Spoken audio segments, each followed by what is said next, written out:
All right. I think we're live. I think we There are. was no countdown. There's no countdown. No countdown. I see no countdown. What's up, Matt? Thanks for joining, everybody. This is the Upper Hand Fantasy YouTube channel. We're going to talk wide receivers today, and Matt Harmon, the wide receiver guru, is here to help us navigate through through all these wide receivers and their landing spots. So, Matt, thank you so much for joining, man. Hey, I appreciate you guys having me on again. Hopefully that means we did a good show last year. We'll do a good show this year. This class is really fun. And I actually kind of sneakily like the post-draft shows better than the pre-draft shows because now we can really take, skill sets and apply them to current rosters. It's like it's not hypothetical anymore. This is real stuff that's actually going to happen. We have a better grasp of it. So I'm very excited to talk about it tonight. Okay. I'm glad, and it was a really good show last year. Now, just want to introduce Joe as well. Now, if you don't know Joe, guys, he is known as a fantasy football analyst over on Instagram. And Matt gave us tremendous insight last year before the draft, right, on a lot of these rookies. And to be honest, all of us, we hold your opinions very lightly, very lightly, very highly, right?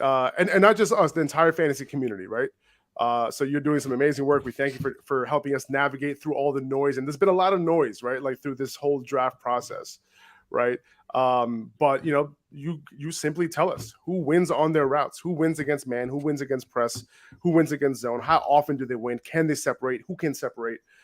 Who should we be paying attention to? So welcome, Matt, again.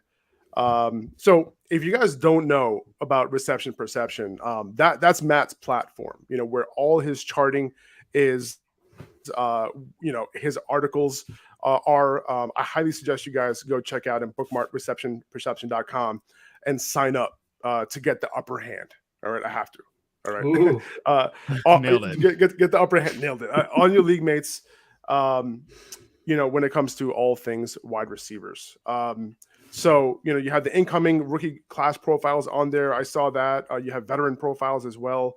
So if you're wondering how a specific receiver did last year in terms of separation, whether they were a college receiver or whether they were in the pros, route running, all that stuff, that is the place to go. So receptionperception.com. You guys got to go check that out.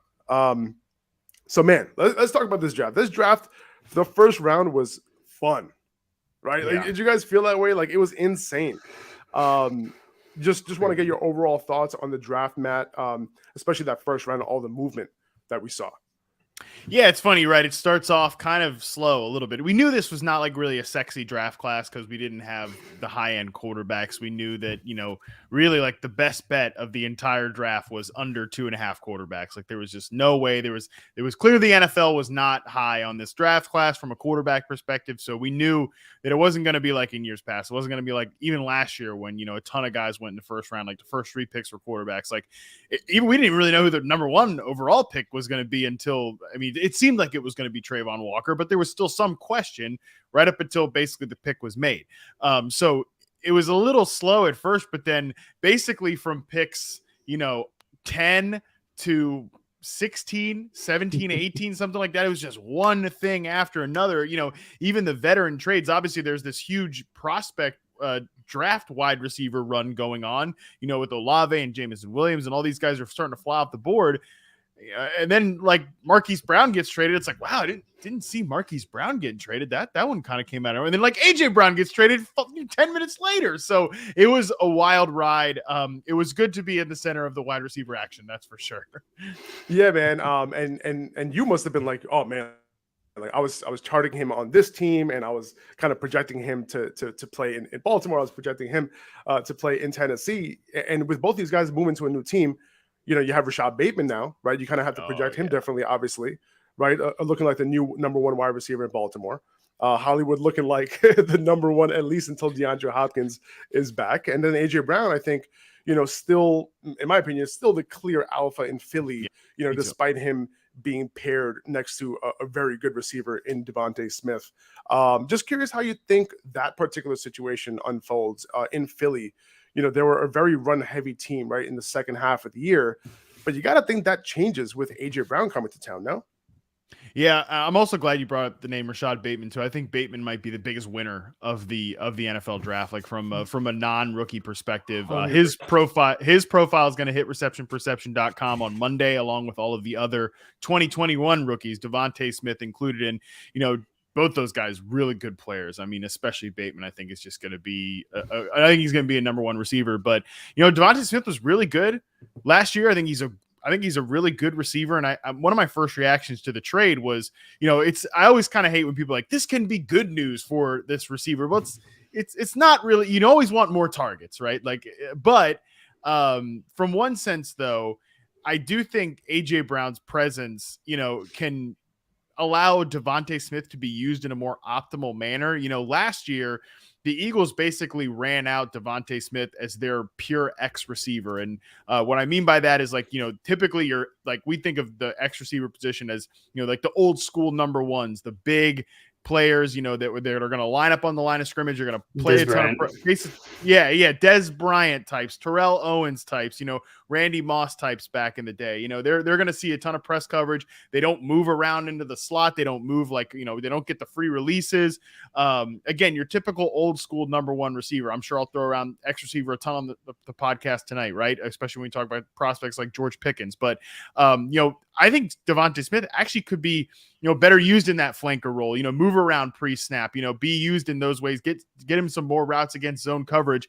It's not that I think Smith can't hack it against press man coverage, because he absolutely can, but just from a pure physical perspective, he's not the typical X receiver build. We know that from last year's draft analysis, of course. So I think AJ Brown, meanwhile, is despite the fact that he played some slot receiver in college, throw that out, because he basically has been the Titans' number one X receiver since the moment he hit the field in Tennessee. So I think that actually can create better matchups overall for both guys in the wide receiver room. And to your point too about this team's intent from a rushing perspective, I know I've seen thrown around well, this is bad for AJ Brown because the only team that ran more than the Titans last year was the Eagles or whatever. And I get that.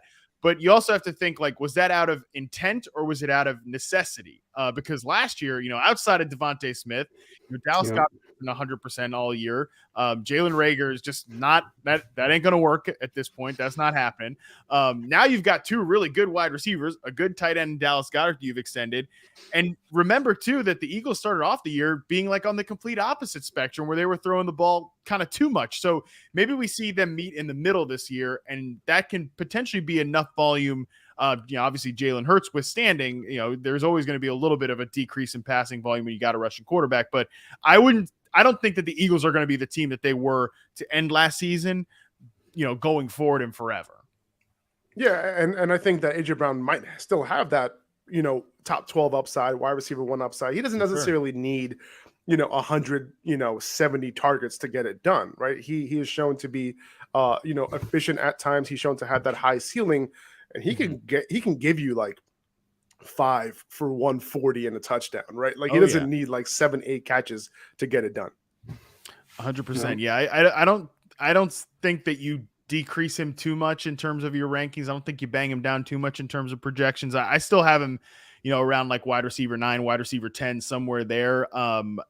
Again, I don't know that he has the same, potential nuclear season that he could have had in Tennessee. I think he's got top 5 wide receiver talent, pure ability in the NFL. I think he is one of the, up there in terms of potentially one of the 5 best. He has the potential to be an elite wide receiver. Now he's just got to stay healthy. This offense has to click.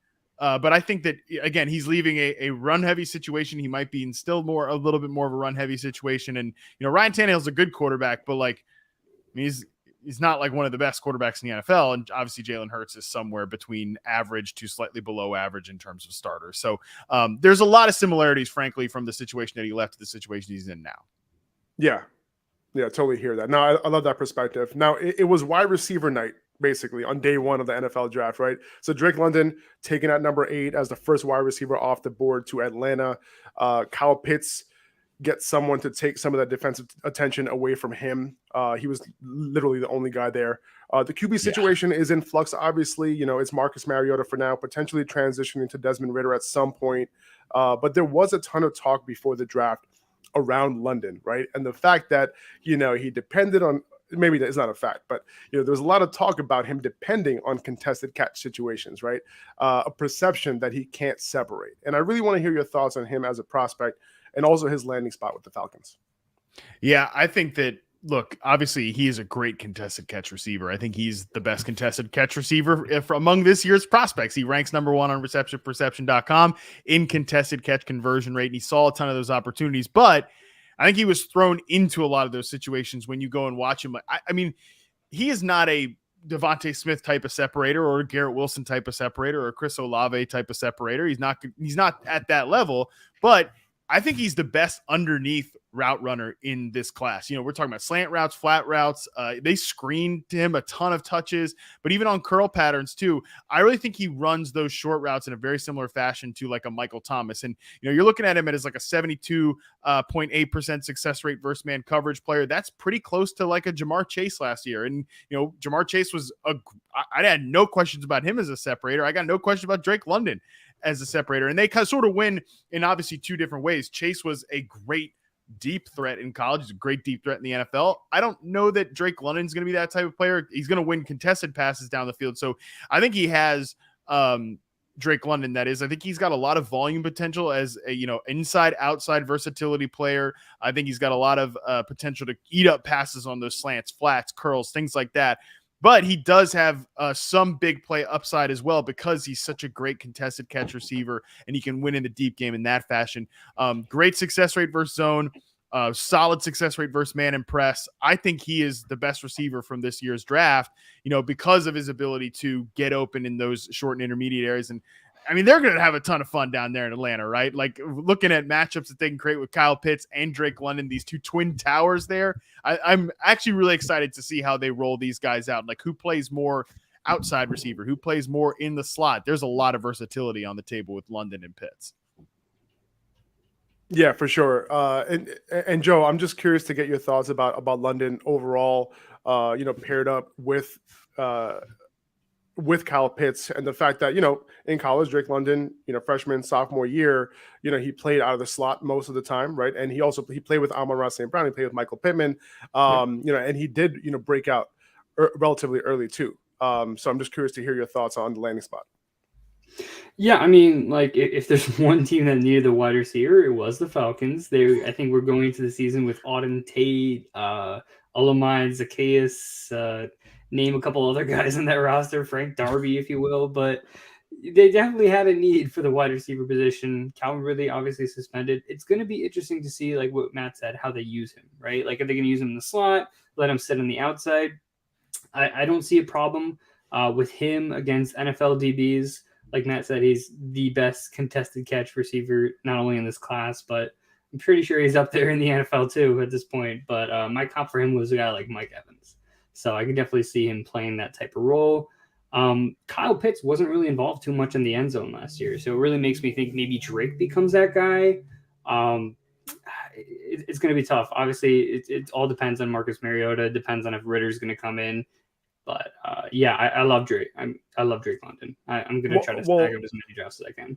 Well, listen, Matt Ryan's gone, so these guys are going to get touchdowns now, right? They're going to be targeting the end zone now, right? Isn't that how this works? Isn't this how this works? Julio.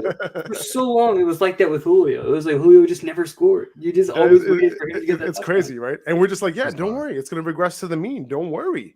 It's going to happen. I promise. Yeah. No. I guess it never happened. All right. So now in terms of regression, that's what they call it. Positive regression. Oh, man.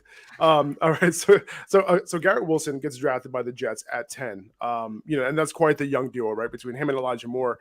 The Jets seem to be building something special there. They're putting the tools needed around Zach Wilson. Now, if he could take a step forward, we're looking at a potentially legit offense here in the next year or two. And maybe, as we're talking about Wilson, maybe, we could also talk about his teammate at Ohio State and Chris Olave, who was taken right after him by the Saints. And we know both these guys are route technicians, right? But what are some defining characteristics that each of these guys bring to the table?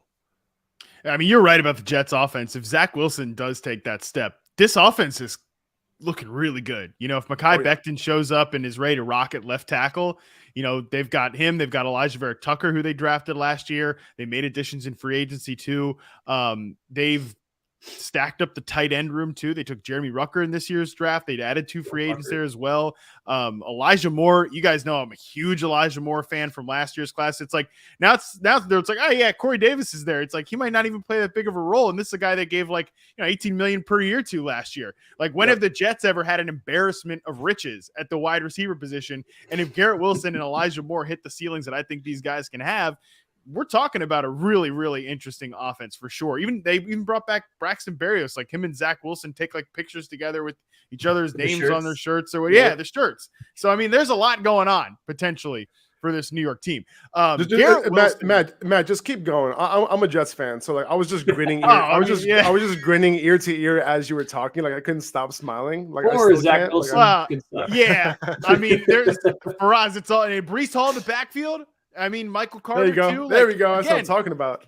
But it's all comes back to the quarterback, too. It's like Joe Douglas can stack this deck as much as possible. It's just all on Zach Wilson. But I think he's got the potential to have a breakout season, Zach Wilson does. Like, this is an offense I believe in overall, the system, everything. So, it's like I'm feeling a little weirdly optimistic about the Jets. And you would know better than anybody. That's a dangerous game. Yeah. It's dangerous. Game. It's dangerous 100%. Game. Garrett Wilson, though. I think he is one of the best. I gave him the title in my superlatives article, which if people want to try out reception perception, they don't want to pay for it yet, but they want to try it out. Receptionperception.com. You go to the superlatives article. That's a free article. Anyone can check that out there. I named him the best after catch receiver in this year's class because he led the group that was charted in percentage of plays where he was out in space and broke multiple tackles. Like he's a big play machine with the ball in his hands, super explosive. He can break tackles. He can win with speed out there, but he's also a really good separator, man. I mean, you look at his route chart, a lot of green on there. He gets open deep, short, intermediate, every level of the field. A really good zone beater, good against press, good against man. I mean, he's just a really strong prospect overall. If people had him as the best receiver in the class, really hard to argue that. Now, I think he does have a few areas where he could tighten up the screws, I wouldn't be surprised if Elijah Moore has a better fantasy season. In fact, I think we should probably project that Elijah Moore will have the better fantasy season this year because he was just a guy who was such a good technician, ready to hit the NFL field and rocked last year when the quarterback play cooperated, when they actually, put him on the damn field. So that was that was nice, right? But Garrett Wilson, couple areas to tweak. He's got some drop issues. He's got a few moments where he makes some mistakes overall, even in the open field where I think he's great. He can still take weird angles, stuff like that. It's small criticisms to the point that I compare him to a guy like Deontay Johnson. And I'm a big Deontay Johnson fan. RP is really high on Deontay Johnson, but even the biggest backer out there would admit the guy makes some mistakes every now and again. That's why I think that comp makes sense for Garrett Wilson. Just a super explosive player. I wouldn't be surprised if he's a number one receiver. Him and Moore, just an awesome tandem. I can't wait to see. That's another team I can't wait to see who lines up in the slot, who lines up at X, who lines up at flanker. They've got a lot of potential there. And Chris Olave, now I think I would be 0% surprised. I'm going to project Drake London. I'm going to rank Drake London the highest among these rookies in Dynasty and in redraft. But man, I would be 0% surprised if Chris Olave has the best fantasy season, leads all rookies in yards this year. Just because I think he is a ready-made pro. He was number one in success rate versus man and press coverage among the guys charted for reception perception. Just a true blue technician who did not score lower than average on any route on the route tree. I mean, he knows how to win short, intermediate, and deep. And he's a great ball tracker down the field too, which is why I think him and Jameis Winston, I mean, if they let Jameis cook this year, like he's going to be flinging a lot of passes downfield to Chris Olave, who I think is a ready-made starter right now. He's that good of a player. He's probably my favorite prospect among the guys this year. Not my number one ranked receiver, but my favorite guy overall. Wow. Now, in terms of landing spot for Olave, I'm thinking Jameis Winston is better than what people think, right? And especially for fantasy and being able to create fantasy points for his wide receivers, right? He didn't have Michael Thomas last year, and now he gets him and Chris Olave. So you got MT, you got Olave, you got Kamara, right? Those are a few solid weapons for him in the pass game. Not to mention ancillary pieces like Callaway and Traquan. Right. So I think a lot of people might be down on this landing spot. And I've seen that. I've seen a lot of that. And I'm not so down on it personally. I wish Sean Payton was still there. Right. But besides that, right, I think he can be Jameis can be solid for fantasy purposes. I think Chris Olave definitely can be solid for fantasy purposes alongside, a Michael Thomas, assuming that he could stay healthy for this year. And two, with Michael Thomas, he's just a bit of an odd guy, right? I mean, it's been a rocky last 2 years. Good way to describe him. Yeah, he's a different type of dude, is what people say about him, which is fine. Everybody's different. But like, he's been off and on, like whether he was going to be with the Saints going forward. Now it seems like they're on pretty good terms. But even when like Deshaun Watson chose not to go to New Orleans, he said, like, he tweeted out like, can't blame him or whatever. Which, even if that's not what he meant, very weird timing to do that. Again, just a different type of dude, whatever. So if things ever disintegrated or injury issues popped up for Michael Thomas, like, you're looking at Chris Olave walking into a boatload of targets, because we know what the Saints wide receiver room looked like last year. It got thin really, really fast. It's still basically just Olave, Michael Thomas, and a lot of the same cast of characters from last year. So I think there's a lot more upside with Chris Olave than people think. Yeah, and that's one thing that I've been seeing a lot of in terms of, Chris Olave not having that number one wide receiver potential. Do you think that he could potentially play that role of being a number one wide receiver on an offense? I don't really get where that comes from. I know some of it's a size perspective. Some people think he's not a physical player. He certainly is not good after the catch. Like, every stat backs that up. You'll see. That is definitely a hole in his game. Look, they're not comparable players at all because of the size perspective, but like, Mike Evans has never been a great after catch player. Like, if you're going to be a guy who wins down the field, which I think Chris Olave will be, you can put up a ton of production just being a intermediate and deep, primarily an intermediate and deep wide receiver. He's just not a guy that you're going to scheme a bunch of touches to. He's not going to be like Drake London, where you're going to try, or Garrett Wilson or Treylon Burks, where you're going to try to get these guys in the open field and let him go to work. He's just a pure traditional wide receiver, not sort of in the new vein of guys that we've seen pop up, but I think he could absolutely lead a team in targets. And, I compared him to Calvin Ridley. Calvin Ridley was a guy that's like, I didn't really think he was going to be a number one. I didn't think he would necessarily easily project new number one receiver role. But he walked in as a ready-made number two right away, was a starter for the Atlanta Falcons. And then he kind of grew into a number one receiver before his career stalled out once Julio Jones transitioned out. I think we could potentially see the same story play out with Chris Olave and Michael Thomas. It's funny you mentioned the Calvin Ridley. I feel so much better about my own ability to watch film now, because like, literally on my post about Olave, I mentioned he's not good after the catch, and the pro comp, I got a picture of Calvin Ridley right in there, and there we go. It just kind of seems like the same. Like, he'll find the soft spot in the zone, and he's good to get that chunk yardage, but where he makes that catch is where that ball is going to be. Basically. Right. Yeah. Right. So, and Calvin Ridley always had that knack to kind of just get open. And it's funny because you mentioned not being good after the catch. I don't know if you've seen that compilation video, kind of like making fun of Calvin Ridley, like gambling on himself, or he would take the ball and like run backwards or like run sideways. Perfect example of not being good after the catch. So I like that comp a lot. So Jameson Williams, right, coming off of that torn ACL, doesn't seem to be thrilled to be a Lion after seeing his introductory press conference photos. So what do you think the deal with that is? Because like, I kind of felt the same way when Justin Fields but they even interviewed Jameson Williams right after he got drafted, and he just gave I think it's Melissa Stark, right, from NFL Network, just gave her nothing. I mean, it was just deadpan nothing. But there are a lot of pictures of him like celebrating with Lions fans afterwards. Like, so maybe he just hates the media. I don't know. I don't know. No, I mean, I've seen him smile with the media before. That's the thing. And the people on Twitter were posting like pictures of him smiling with the media and like all that. So it's like the only time we see him like just like this, like, is during that introductory press conference. Like, I do not want to be here right now. This is not. And it's so funny too. It's just so funny too, because Aiden Hutchinson is like, so happy to be there, and Jameson Williams just like kind of hair in his face and just I don't know if you guys saw this, but Aiden Hutchinson was like trying to congratulate Jameson. They were in the hallway of the NFL draft, and Aiden walks up to Jameson like, "Hey, Jameson." He goes, "What's up?" Oh, Aiden, hey, what's up, man? How you doing? It's just like he was just. I don't think he was too happy. You know what I mean? And he wanted to be a nice guy to Aiden. Obviously, it's got to be the fact that he was the fourth wide receiver taken.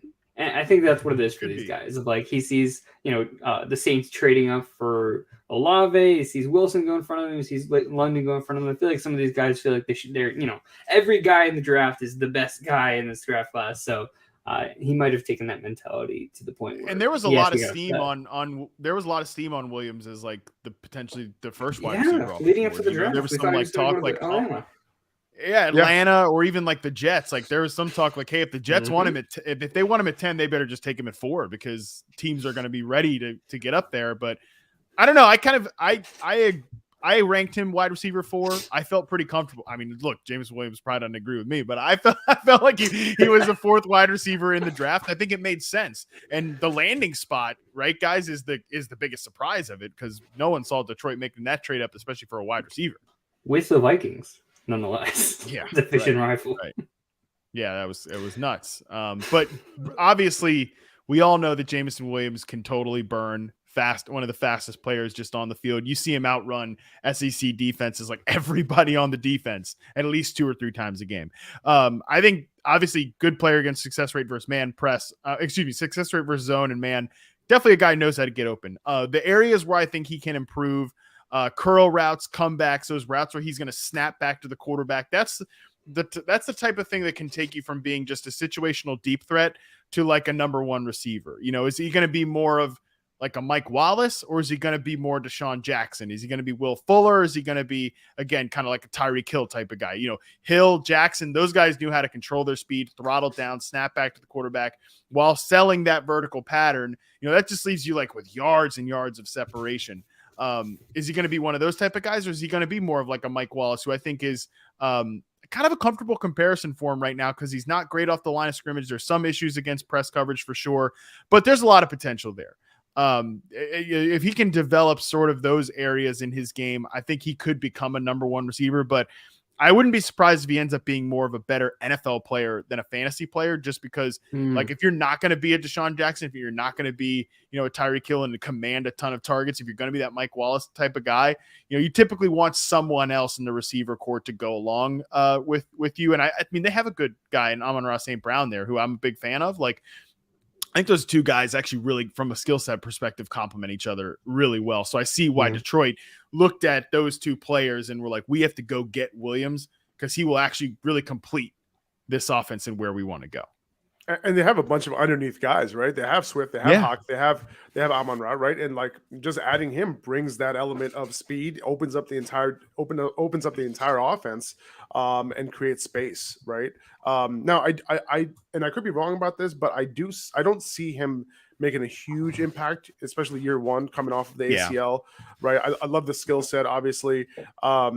Now, Dwayne McFarland did an awesome study on those staple routes that players coming into the NFL are asked to run, and Jameson Williams actually like passed that with flying colors in terms of getting open on those staple routes at a very high percentage, almost near the level of Garrett Wilson and Chris Olave. So it's interesting that on those routes he was able to kind of get open, but I'm very curious to hear your thoughts about him selling that vertical route.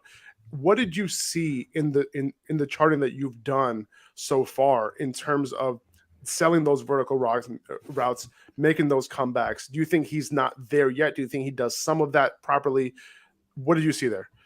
Yeah, I would say he's not where he needs to be yet, but there's plenty of signs that he can get there from a route running perspective. With these guys, again, like the thin, deep threat, like leaner guys, you want them to be in that flanker role. I don't think he probably profiles as a true X receiver. So you're going to get him away from press coverage a decent amount. So that's not like a damning note, but I think obviously the stronger and more convicted he is in terms of selling those release moves off the line of scrimmage, but also further on down the route, selling the vertical route and then snapping it back like cleanly, comfortably, and not getting tangled up with the cornerback when he's trying to come back on the curl or on the comeback route. I think that's that's going to be the difference between, is he a, 90 to 100 target guy who you're living off big plays? He's a great player. I actually think in a way is small tangent here. Like, I actually think in a way he has a great floor as a player because, and I'm talking strictly from an NFL perspective and not from a fantasy perspective. Like,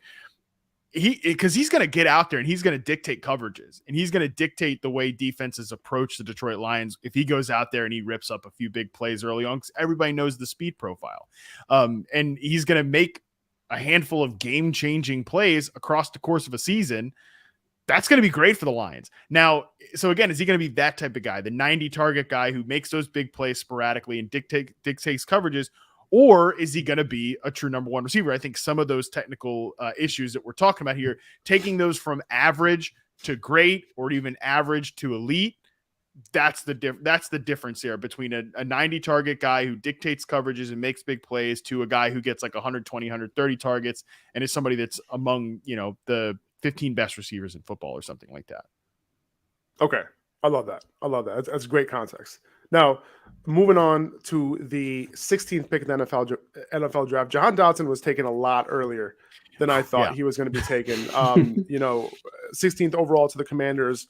My guess, when looking at him earlier and going over his prospect profile was that he would start in the slot, for a handful of teams. And I think with the Commanders, I personally kind of see McLaurin as the X, Curtis Samuel as the potential flanker, and maybe him be able to produce right away out of the slot. He did play on the outside a ton at Penn State, but it seemed a little early for me for that type of player. But, maybe I'm off on that, Matt. What are you thinking when you see Dotson go that early? Yeah, my best friend, he's like my brother. We grew up together around the DC area. Actually, he's a huge Commanders fan, whatever they are now. Like, he's texting me on the night of the draft, like, why do and I'm trying to sell him on the pick, right? Because I like Jahan Dotson a lot, but he's like you looking at the big boards and stuff. Like, why do we take this guy at 16? But I'm like, let's focus on the positives here because I think he's a good player, man. Like, I thought he would have been a slam dunk second round pick. I would have totally understood if a team like Green Bay or Kansas City took him at the end of the first round. I think him going where he went really sort of like. That's why teams like the Packers or Kansas City were like, let's take a stop here for a second, and not be the ones to continue to reach on wide receivers in the first round. But Dotson, I think he's got the best hands in the draft, lowest drop rate among the guys on reception perception, and number 4 in contested catch rate. Like, the guy knows how to reliably catch the football, and he knows how to track balls down the field. And I thought I felt bad for Drake London watching him and his quarterback play. And then I watched Penn State, and my God, I'm sorry, Sean Clifford and the fellas there. They sucked, man. Like, so he knows how to track those off-target passes and win contested catches when he gets thrown into those situations. And I also think he's the best receiver beating zone coverage in this draft. I think it's him and Garrett Wilson as a pretty good 1-2 there. 87.4% success rate versus zone coverage for Jahan Dotson. Again, that's right up with some of the best receivers. I think he probably is a slot guy, at least early on. Maybe him and Curtis Samuel can split the Z receiver duties. I agree with you. I think that Curtis Samuel is better fit as a Z receiver than a slot receiver, playing as the flanker on the outside there. And that was really where he had, his best season in terms of separation. Kyle Allen was not cooperating from a quarterback perspective in Carolina. This coaching staff, Scott Turner, Ron Rivera, that's how they used him. And I think that's the role they pegged him for when they signed him to go there to Washington as well. So I like the way Washington's receivers are set up right now. And I think Jahan Dotson, my player comp for him was Doug Baldwin, because think about like a guy who won from the slot, but could get down the field, wasn't like the Cole Beasley, Jameson Crowder, pop gun slot receiver types. We talked about Braxton Berrios earlier. Like, that's the typical slot receiver. These guys like Doug Baldwin, Tyler Lockett, Elijah Moore, Jahan Dotson, these verticals but still small slot guys. I think he fits into that archetype of player. And, again, just so reliable. And I'm not calling Russell Wilson a bad quarterback, of course, but like the way Doug Baldwin would bail out Russell Wilson on those like chaotic scramble drills, very reminiscent to Jahan Dotson bailing out his bad quarterbacks in chaotic situations that they caused in college. That's awesome. Well, you know what? It seems like they drafted somebody who could produce from day one, right? So, right. And they need it. They need it. They needed the help. They need the help. No, for sure. And we don't really know what's going to happen with Curtis Samuel this year, right? He had that lingering injury last year. Hopefully he'll be all right. He has an offseason to recover. It seemed like something that he kind of couldn't get over last season. So, Yeah. Listen, if all three of those guys are healthy, that offense, could be okay. I know, they don't have the best quarterback in the world, but Right. like the way you categorize Jalen Hurts earlier, from a mediocre to a little bit below average, I think that is a good little sweet spot right there. That those receivers could potentially help Carson Wentz sustain that offense a little bit. You could make an argument though that this is from just a pass catching standpoint, this is a Yeah. much better situation than Carson Wentz was in last year. I mean, I like Michael Pittman. I'm a big Michael Pittman fan. I think he's number one receiver. I think Terry McLaurin is better than Michael Pittman. And that's it though. Yeah, right. Like Curtis Samuel, if he plays, if he's healthy, better than any of the goofballs behind Michael Pittman on that roster last year. Jahan Dotson certainly better than like a Paris Campbell slot receiver or whatever T.Y. Hilton has left. So, they have Logan Thomas at tight end. I think he can still play. I will see what happens. The backfield is going to be, oh boy, that's going to be a fun one to track. Yeah. And obviously Frank Reich, really great play call. And of course, Jonathan Taylor better than any of the guys they've got back there. But from a pure receiving perspective, this is a big upgrade for Wentz. And it's better than what he had in Philly too, right? Yes, in Philly, he didn't really have too many receivers to throw to either, right? So this might be his best receiving core, assuming they stay healthy. Yeah. Now, we thought we might go, at least I thought we might go through this whole draft without the Packers taking a wide receiver, right? But they do, in fact, take Christian Watson at the top of the second round. Played in the FCS, right? Was probably the best wide receiver in the FCS, at least coming out. Now, I have a few questions when it comes to Watson. Number one, do you see a developmental player in Watson? Do you think he could be Aaron Rodgers' number one wide receiver in year one? And number two, was it tough to chart him given his level of competition?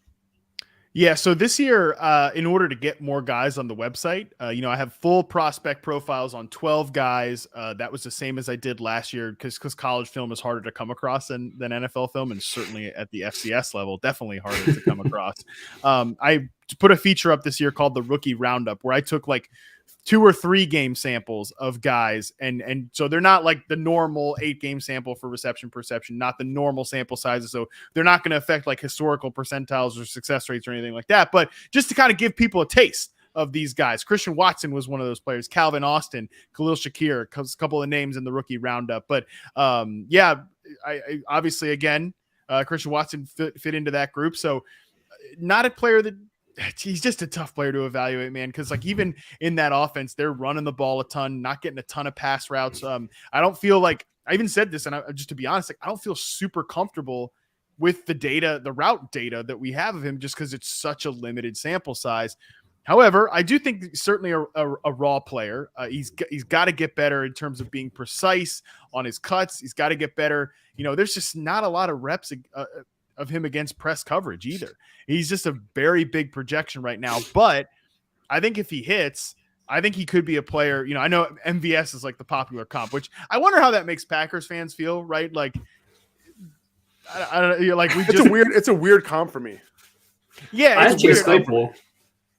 Chase Claypool. I said Martavis Bryant. As a kind of like a lean outside the numbers guy who obviously can rip it up deep. Like the speed for Christian Watson is legit, and it's not just like combine speed. And I think he's got more control over his speed. Everybody talked about what he did at the Senior Bowl. I wasn't at the Senior Bowl, so I don't know, but said that he showed a lot of potential there. Maybe that's where the Packers kind of fell in love, but they love traits, man. They love size, speed, athleticism, all that stuff. He checks those boxes, but like Martavis Bryant, the area where he really shines to me, and I do feel comfortable saying this, he was out in space on 26.7%. And that's just a play where he's in the open field and can break a tackle. 26% of his routes, and he was only brought down on first contact on 50% of those plays. Like that was where Martavis Bryant was really freaky. Obviously, he made some great big plays as a vertical receiver, but there were some plays like that one against the Cardinals, when he came back, I think from one of his many suspensions, just they put the ball in his hand and just let him roll, man. I think that's really like in a best case scenario, Christian Watson could be like a Martavis Bryant type of player. And that's sort of like there's some good and bad there. Yeah, no, for sure. And I was at the Senior Bowl. I took a good look at him. I don't have the same eye you do, Matt, when it comes to wide receivers, but he was looking pretty good against press coverage, against man coverage, especially down in the end zone. Obviously, there was a little stumbling and bumbling when it came to like press coverage, where he would Sure. like try to beat his man, maybe stumble a little bit, but he's such a freak athlete that he would still win the route. Like he could still win the route, even with that happening. And the fact that he was going against FBS guys, right, at the Senior Bowl, and was able to kind of show that ability. So he looked like he belonged, right? He didn't look like somebody who, was consistently getting beat. So I think the Senior Bowl definitely did help him a ton because, we kind of saw him against like legit competition.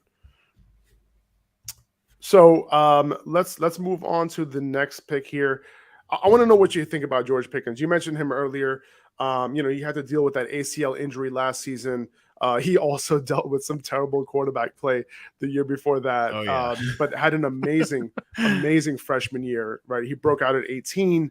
The joke that was floating around, that it was a bit savage of the Steelers to send Chase Claypool up to the podium to announce that Pittsburgh is drafting his replacement. Do you think that there could be some truth to that in terms of Pickens' talent level? Right. Obviously, Deontay Johnson on the last year of his contract. Who knows what happens there? But do you think Pickens can potentially be a number one alpha wide receiver in the NFL? Yeah, I said this going into the draft that like NFL evaluators who, again, they love that classic X receiver, the throwback number one style of guy. They're going to love George Pickens because he is the best X receiver in this draft class. From just a size perspective, you see him playing a ton of X receiver. That was the role he played for Georgia. There's no projection there. He was on the line of scrimmage and outside more than any other receiver charted for reception perception in that X receiver role. And he was still third best among guys charted against press coverage and success rate versus press coverage. Like he showed the ability to win off the line of scrimmage. And I actually think he's pretty good as an underneath receiver, slants, curls, stuff like that. And he can obviously make some freaky catches down the field as well. Sometimes with him, I do think he's a little bit of an inconsistent player, like not fully developed yet. Sometimes I'm like, man, I'm watching T. Higgins. Other times I'm like, I'm watching Dante Moncrief. So that gives you kind of the range there for George Pickens. But again, those guys, classic X receivers. T. Higgins is doing it at a really high level right now. Dante Moncrief never really could sustain and do it at a high level at the NFL with the Colts or obviously with the Steelers too. Again, a lot of Steelers talk here. But yeah, George Pickens, I think he could be I don't know if maybe he'll be a year one impact player because they totally need it, right? The Steelers didn't get a good season out of Chase Claypool last year. Like obviously some of it is Ben Roethlisberger and the fact that he had a dead arm, but I think Claypool makes a lot of mistakes in contested situations. I think he needs to develop as a route runner still. When they tried to put more on his plate last year, it didn't go that well. Whereas as a rookie, his role was pretty well dialed back and he showed the ability to kind of win on some layup routes. He needs to develop as a full field guy. He's not there yet. Maybe George Pickens is more pro ready than Chase Claypool was at this similar point in their developments. So I think there's a chance George Pickens could have a year one role. I really want to see where they line these guys up, right? Because, Juju was a slot receiver and now they've added another pure X receiver. Does that mean Deontay Johnson's going to run more out of the slot this year? Are they going to try to line Chase Claypool up inside? Remember Chase Claypool was a guy that people thought should move to tight end, when he played at Notre Dame. I don't know that is necessarily what needs to happen, but maybe he benefits more from playing inside. I don't know. They also drafted Calvin Austin, who's in the reception perception rookie roundup. I'm a big fan of Calvin Austin. Like you couldn't pick two different builds in terms of George Pickens and Calvin Austin. But Calvin Austin was out there playing X receiver in college, getting open, winning at a pretty high rate, and kind of winning contested catches at a decent rate too, winning against press coverage at a decent rate. He's not going to play that role in the NFL because of his build, but like maybe he emerges as the Steelers' long-term slot receiver. Like I think there's a lot of intrigue to like Deontay Johnson's a number one guy. I think you can, obviously the contract situation notwithstanding, I think you can project him into that role. But then like with Claypool and Pickens and Austin, I'm kind of really ready to believe anything with these guys. Yeah, no, for sure. And the Steelers, like they seem to know what they're doing when they draft wide receivers, right? Like we might want to put a little bit of weight, to who they draft and what their opinion is, right?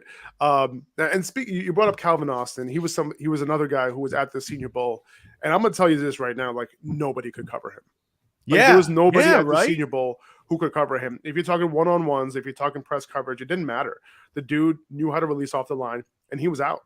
He was out. Yeah. They could not cover him. So, and it was at the point where, it was really at the point where if he lined up on the outside, they had like they kind of like moved the safety over to that side because he actually needed help, right? When they were doing the scrimmages, like we saw it all the time. We continually saw the defenses shift toward Calvin Austin's side throughout practices, which was super interesting. Now, one guy that keeps getting compared to Calvin Austin is Wan'Dale Robinson, right? And he went super early, right? A lot earlier, like a few rounds earlier than I thought he was going to go to the Giants. I thought Dave Gettleman was making a comeback if he made a guest pick for the Giants. Now, Calvin Austin, right, didn't play in the Power 5 like Wan'Dale Robinson did, but just curious, like, which if you had to choose between these two guys, obviously Calvin Austin was picked, I think it was like once in the 160s or 150s to the Steelers, and Wan'Dale was in the second. Like, if you had to choose just one guy to be on your offense, would it be Wan'Dale or would it be Calvin Austin? I think I would have picked Calvin Austin, man. I think he's just a better pure receiver. I said, like, Calvin Austin's in that kind of small gadget receiver body, but played like a pure receiver in college, like a pure X receiver, which is absurd given his frame. But Wan'Dale Robinson a little more as expected, right? In the games that I charted for him, he was in the backfield or the slot on 66.5% of his sampled snap. He was off the line of scrimmage on 79%. So he was definitely more of a move around guy. He ran a screen pass on 18% of the routes that I charted. So he's much more, I think, in that create a touch type of role. I think that's where you're projecting him. I think the pick clearly sends a message about where they're at with Kadarius Toney. I don't care what the Giants say. There's clearly something there, which no shock if you read his reception perception profile. There's a lot of development that needed to go on there, and I don't think that Toney has approached it the right way so far in the NFL based on what we've seen. So I think that Wan'Dale Robinson's a pretty good player, though. Like, I think he can. And he does, I will say this to his credit, like, pretty good ball skills, 70% contested catch rate. Guy can win despite being a smaller player. He's not at all shy of contact. He can win in tight coverage. And he's got more success on downfield routes, I think, like dig routes, corner routes, stuff like that, than you would expect. So I think he's probably more of a hybrid player, which is fine. Everybody's kind of looking for that guy right now. But yeah, I did like Calvin Austin better, I will say, despite the wide range in their draft status. Yeah, no, that's crazy, man. So one guy we actually missed that I didn't touch on. A lot of people are like, hey, man, what's up? Treylon Burks, right? Treylon Burks, Titans trade away A.J. Brown. They draft Treylon Burks like 10 minutes later, right? A lot of people have Burks comped to A.J. Brown. I don't personally. I understand why, based on his build and all that. But I don't see that. Now, Burks ran a ton out of the slot and the backfield over his college career. He definitely had some run on the outside, not a whole lot. But I'll say this, like, he, yes, he has Robert Woods there, right? But he pretty much has no competition for targets and touches in that wide receiver room right now outside of Woods. And Woods is coming off that ACL. He's 30 years old, right? Mm-hmm. So I do think that he can have a pretty good year one. But I'm hoping that the Titans just use him right? That's really my concern, right? Don't put him on the outside and expect him to just play that A.J. Brown role, right? Like, so what are your thoughts on Burks as a prospect, right? And what do you think his range of outcomes are? Because I think he might have like one of the widest range of outcomes out of, especially when it comes to like the top 5 or 6 wide receivers. So just curious to hear your thoughts on the whole situation. I agree with you. I basically agree with everything that you just said. Kurt Warner said it best when the draft was going on, and everybody's like, yeah, he compares directly to A.J. Brown. I think Kurt Warner said, like, we got to be careful about comparing guys to each other just because they look like each other. And, they're similar height and size and everything. That's fine. But, what A.J. Brown's doing in the NFL and what Treylon Burks is doing in college could not be more different. I like Treylon Burks. I just would like him in the right role. Like you said, I think he projects as like a really good big slot receiver. You know, AJ Brown, again, when he just hit the NFL field and he was an X receiver for the Titans. I just don't see Treylon Burks being that guy. He's too raw against press coverage. Like, I don't care about his yards per route run on his 20 routes versus press coverage or any of that stuff. Like, you know, especially because they're boosted by a couple long catch and run plays. Like, go back and watch those plays against press coverage. Like, he bullies Alabama's 4th string corner, and then like the guy falls over and he runs in the end zone. That doesn't tell me much about how he's going to beat press coverage in the NFL. I think my player comparison for him is Juju Smith-Schuster. Not that different in terms of the size perspective. Everybody hates Juju now, but like, I think he's a pretty good big slot receiver is Juju Smith-Schuster, and I think Treylon Burks can be as well. You know, he lined up in the slot a ton. He's pretty good against zone coverage too. Like, even if he's got questions as a man press beater, like if he faces a ton of zone on the inside, I think he's pretty smart about knowing where to sit down against zone coverage. He's obviously good in the open field. Juju Smith-Schuster made some pretty big plays as an after catch guy people forget about in his first couple of years. So I just want to see, I'm with you though, man. How are the Titans going to use him? How are they going to deploy him? Because to me, it's like they've got Derrick Henry. It feels like they're just leaning even harder into being the Titans, you know, like the big physical run the ball downhill team with Derrick Henry. They draft the best rushing quarterback in the draft class, Malik Willis. They take Treylon Burks, who I think Treylon Burks could help them out in the run game. They trade for Robert Woods, who like everybody talks about what a great blocker he is, you know, stuff like that. So I don't know. I'm a little like cautious about being too over my skis on Treylon Burks, but obviously set up for a ton of volume. And I do think he can be a really good NFL player. Just has to be in the right role. I'd be stunned if he is like, and a good, you know, if he does, good for him. I'd be stunned if he's a X receiver right away. And just like, I almost feel bad for him, bro, that like everybody compares him to AJ Brown because they're built the same way. And like, they just traded AJ Brown and like, now he's going to drop this guy into that role. I feel almost feel bad for him for the comparisons that are going to come his way. I know. I really hope that it doesn't happen, you know, because the thing is, like, he could be a very exciting player if he's given the right role, right? He could be amazing. Yeah. And I think he has the upside to be amazing, even for fantasy. But they just can't pigeonhole him into a specific role that he might not be able to excel at, right? That's the only concern. Now, real quick, I want to talk about Skyy Moore, his landing spot paired with Patrick Mahomes on an offense that just lost Tyreek Hill. You know, his level of competition in the group of 5 wasn't super high, right? But he was probably one of the best, if not the best, wide receiver, you know, in the Power 5. Or I'm sorry, outside the Power 5. So where do you think Skyy Moore will line up on the Chiefs offense? You know, maybe some of that has to do with Juju's ability as well. And do you think that he has a chance to differentiate himself potentially as the top target behind Travis Kelce?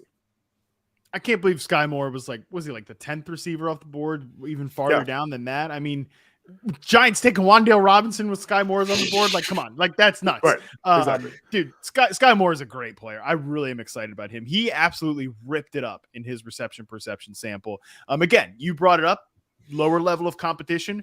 I always say this with people when we look at players, especially at the college level. At NFL level, I mean, I think like the level of competition is solid enough that you don't need to go like, okay, let's adjust this guy because he's facing this. I don't think it's that drastic in terms of like adjusting these reception perception numbers. But at the college level, absolutely, Skyy Moore is not playing against the same level of competition as a Chris Olave, a Drake London, and certainly a Jameson Williams in the SEC or a George Pickens. But Skyy Moore was number 1 in success rate versus zone coverage, number 1 in success rate versus man, number 2 in success rate versus man and press coverage. So really good player, knows how to get open. And that's the thing. Like, if you're going to go out against lower level of competition, crush those guys. And that's what Skyy Moore did. That was the assignment. He knew the assignment and he dominated in it. So that doesn't mean, like, when I say that, I don't mean like, oh, he's definitely better than Jameson Williams or Treylon Burks or Drake London or any of these guys. Like, but it just shows, look, he was really good. And I think that's the important note here with reception perception with these college prospects. I'm with you, though. I can't wait to see where they line him up because I think he's got enough release moves, enough of a package in terms of his ability to get off press coverage that he could potentially play as an outside guy. You know, Juju, we know, is a pure big slot receiver. MVS is a decoy situational deep threat guy who's a really good blocker. Skyy Moore could be the one who kind of gets those touches, short and intermediate areas, but also can rip it down the field. I compared him to, there's a lot of Moore going on here, but I compared him to DJ Moore, who's a player that I previously compared to Golden Tate, who everybody compares Skyy Moore to Golden Tate. So somewhere along that axis of player, I think he could play a little bit more outside than we give him credit for. No, I like that. I really do. Now, I want to move on to the Colts and them, taking Alec Pierce one pick ahead of Skyy Moore. Skyy Moore was the 13th wide receiver, by the way. I counted that up. Oh, 13th. Yeah. Wow. Yeah. No, he was probably like 8th or 9th on what I had, something like that. But wide receiver 6 for me. There you go. And I really, really liked him. Yeah. No, and with Alec Pierce, like I personally think Pierce is like you were talking about with Jameson Williams, potentially more of that NFL difference maker than a fantasy difference maker. When I watch Alec Pierce and the fact that they took him before Skyy Moore, for me, it was just like, I have Alec Pierce ranked really low personally. Now when I watch him and when I look at the numbers, I see a guy who can stretch the defense, make contested catches, and that's really about it. Like I didn't see a ton more than that. Am I missing anything there? Do you think the Colts made a mistake grabbing Pierce over a guy like Skyy Moore? Obviously, there are certain needs. You want to stretch the field, that sort of thing. But I'm just curious, what are your thoughts on them taking him over Skyy Moore, for example? I think you nailed the analysis on Alec Pierce. But I will say this: you look at his route chart on receptionperception.com, success rate, his success rate by route chart, wins on slants, flats, posts, nines. That's it. It's his deep stuff, slants. I said this in his profile. My comparison for him is like kind of the bad takes that people had about DK Metcalf when he came out, when they were like, he just knows how to run slants and goes. Like, that's Alec Pierce. Right. I was wrong as hell about DK Metcalf. Those were bad takes, but that's all Alec Pierce does. Slants, deep routes, but he's a good contested catch receiver. I personally would rank Skyy Moore higher, but obviously the Colts wanted sort of a more pure outside receiver who is going to be more of a vertical threat and win those contested passes. Like, I actually don't think there's too much overlap between a Michael Pittman and an Alec Pierce. Like, I think that, Pittman, you ideally want to get on those in-breaking routes in the intermediate area. Pierce, you're going to let him rip down the field. That's going to allow Michael Pittman to not be the pure vertical threat in this offense. And, quick hitting patterns like those slants and flats will be great with Matt Ryan. Pittman can run those routes too. I think Michael Pittman's a much, much better prospect and player than Alec Pierce will be in the NFL. But I get why these two guys complement each other well, and I get why the Colts went that way, even though, I personally like Skyy Moore better. Okay. Interesting. Now, this is the last wide receiver we want to hit on. David Bell, last wide receiver to be taken on day 2. Extremely productive in college. Broke out very early. Not a lot of sizzle to his game, maybe zero sizzle. But where does David Bell win? Right? Where does he win? And now that he's paired with Deshaun Watson, right, it becomes a little bit more interesting, right? Can that elevate him to a legit fantasy producer? I think so. I'm high on David Bell as another one of these like power slot receivers. I think from an athletic perspective, you're going to want to play him inside, but he really showed the traits to win there. He's in the rookie roundup as well as David Bell, 81% success rate versus zone coverage. Those are the routes he ran most often. Curls, digs, those in breakers, flat routes as well. If you're going to be a big slot receiver, you're going to be running a ton of flat routes against zone coverage. David Bell showed he could do that. And he's a hoss after the catch, man. Like, he's tough to bring down in the open field, can win contested passes too. I know the athletic comparables are going to be terrible for him, but I get why the Browns looked at him like production's there. He just projects to be a solid slot receiver. Like what they were doing with Jarvis Landry previously, just throw David Bell in there as the younger version, right? And I mean, I think they still need an outside receiver. I don't know if Donovan Peoples-Jones is ready to be like a consistent starter. They've got Amari Cooper. Maybe David Bell can be like a flanker slot hybrid. But ideally, I think you want somebody else. Just call Will Fuller already. Like, you want somebody else there to take the top off the defense as your number 2 outside receiver. It's going to happen, right? Like, it's going to happen. It's got to happen. Come on. How has it not happened already? Everyone's going to be drafting Amari Cooper. in the fourth, fifth round. His finger, right? he can't reach the digits on the phone to pick it up. I don't know. Can't sign the contract. Yeah, the finger. All right, so I appreciate that analysis because I actually didn't see David Bell as somebody who you would put in the slot. And when you say that, it's almost like any receiver who you think, oh, in the slot, huh? That would be interesting. Like you're like, okay, I can kind of see that. Now, before we let you go, are there any day 3 guys who might be going under the radar? We mentioned Calvin Austin, but mostly because they were taken on day 3, right? And this may or may not be a Khalil Shakir question. It is, it's good because it was going to be a Khalil Shakir answer. I really like Khalil Shakir, man. He's just a player who, we talk about like that's the next Deebo Samuel. Khalil Shakir was used like in a Deebo Samuel type role. And I think he's got similar contact balance. I'm not Deebo's like elite in terms of contact balance in the open field. The best. I mean, I think he literally is like a one-of-one player, but Shakir shows the ability out in the open field to break tackles and just stay on his feet. He went down on first contact on just 47% of his in-space attempts in the reception perception rookie roundup. Showed a really good ability to beat man coverage and zone coverage. Not a ton of routes against press, just 8.5% of his charted routes. But man, I think he can win on those short in-breaking routes. And I think you get him touches in the open field, he can be something for the Bills. The landing spot is just like, it's perfect, right? Because Jameson Crowder's there as a potential placeholder. Shakir, I think, could grow into that slot receiver role. Just makes so much sense with what they've got, obviously, in Stephon Diggs, Gabe Davis. You need a little more. That's the thing with Cole Beasley. Like I talked about the pop gun slot receiver guys. Jameson Crowder's another. He's at this point in his career, he's more that pop gun receiver, slot receiver. When Washington originally, beginning of his career, he had a little more verticality to his game. Probably not there at this point. He's just like, you need a little more. You need a little more punch from that slot receiver position. I think Shakir is a guy who can give you some punch. I love it. Joe, if you had to name one guy besides Khalil Shakir, besides Calvin Austin, day 3 wide receiver who could potentially do some things, I don't mean to put you in the spot, but I'm going to put you in the spot. Yeah, just a little bit here. Romeo Doubs.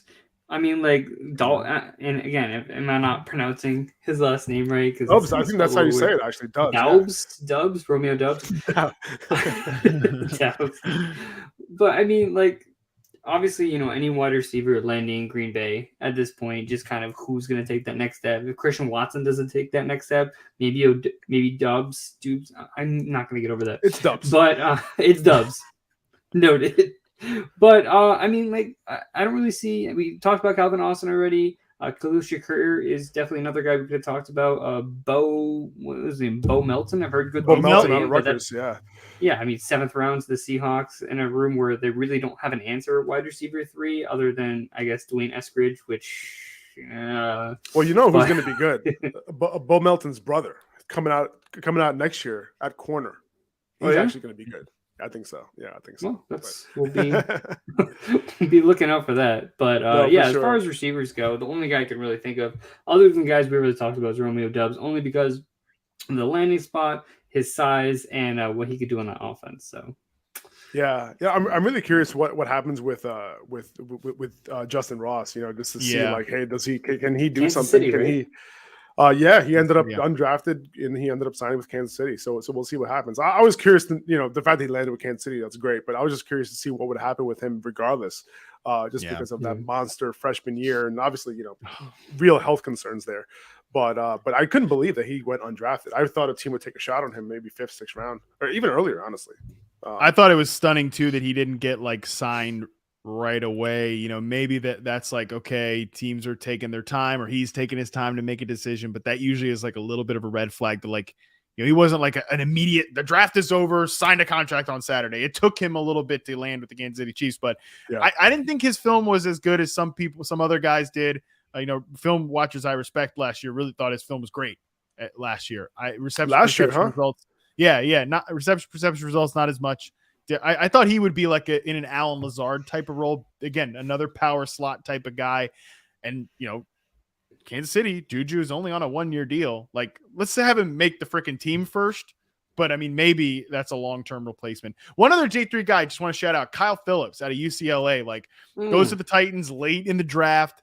Look, obviously we want Treylon Burks to play as a slot, but like Treylon Burks is going to play some outside, right? He's going to play as a flanker a little bit too. There, Robert Woods will be there as well. Kyle Phillips, the guy to keep an eye on as a potential like poor man's Hunter. I know it's such a stereotypical thing, but like poor man's Hunter Renfrow, right? Like he has that ability to beat zone coverage and win some decent catches there. Just somebody to keep an eye on too, because the Titans receivers stink. I mean, after Burks and Robert Woods, it's like Nick Westbrook-Akina and the guys from last year. Like that'll no thanks. Hey, listen, Patrick, Racy McGrath. Westbrook-Akina, I've seen a fan club on Twitter. Really?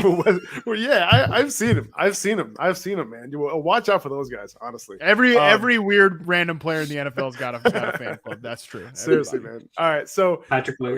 we could go through each and every one of these wide receivers, but Matt, you provided us with so much actionable words of wisdom about these guys and their landing spots. Really appreciate you coming on, man. And again, guys, receptionperception.com. It's a must-have resource if you're truly trying, to get the upper hand. It's this reception perception and like collaboration is working out great, by the way, right? So we really just scratched the surface on this episode, on these guys. Like I said before, if you want to know like how often these guys win against man, against press, against zone, reception perception is the resource. So he's on Twitter, Matt Harmon _BYB. He's on Instagram with the same handle. Is there anything else you'd like to promote or mention before we end this, Matt? Yeah, I mean, definitely only follow me on Instagram if you want pictures of like my dog and the food I'm cooking and stuff like that. I'm terrible about posting football stuff on Instagram, but stay for the food. Come for some football every now and again. Stay for the barbecue. But no, yeah, just if everybody like listening to this, just subscribe to the Yahoo Fantasy Football Forecast as well. Our podcast. It's gonna be pretty fun. I think we got a lot of good stuff planned this year. Should be pretty fun. And of course, yeah, please check out receptionperception.com. 100%. All right. Again, Matt, thanks so much for doing this, man. And we'll talk soon. Thank you, guys. I really appreciate it. Keep crushing it out there, man. Appreciate it. Bye-bye.